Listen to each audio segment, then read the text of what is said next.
116 में अब जो लीड है राना अहमद शहरयार अपनी लीड को बढ़ाते हुए आगे बढ़ रहे हैं जी। और इस वक्त उनकी जो वोटों की तादाद है वो ऑलमोस्ट जो है वो तकरीबन कोई 13,000 के करीब जो है वो एक किस्म की हमें जाती हुई नजर आ रही है। तो बहुत सारे हल्कों में बहुत सारी चीज़ें जो हैं वो हो रही हैं और हम इसके ऊपर, क्योंकि हमारे साथ जो रिजल्ट्स हैं, मैं समझता हूँ कि इसके ऊपर हर सूरत में हम फुल्ली फोकस इसलिए भी कर रहे हैं कि हमारे पास इस वक्त एक्यूरेट रिजल्ट्स जो है वो आ रहे हैं। और ये राना अहमद शहरयार जो है अपनी लीड को मजीद बढ़ाते जा रहे हैं, जबकि उनके मध्य मुकाबल मलिक असगर अली कैसर जो हैं वो तकरीबन इस वक्त 3700 पे हैं,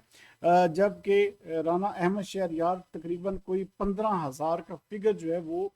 इस वक्त छू चुके हैं। जो हमारे पास इस वक्त रिजल्ट है 15,000 और 3500, ये ह्यूज डिफरेंस है। तो इसलिए राना अहमद शहरयार जो हैं वो काफ़ी ज़्यादा हमें आगे दिखाई दे रहे हैं और वहाँ पर उनकी आलमोस्ट जो पोजीशन है वो और ज़्यादा बेहतर होती हुई नज़र आ रही है। तो मैंने अपनी टीम से कहा था कि मुझे यूट्यूब के ऊपर भी बताया जाए, क्योंकि यूट्यूब पे बहुत सारे लोग बेचारे बहुत सारे हल्कों का पूछ रहे होंगे, ताकि हम उनको बता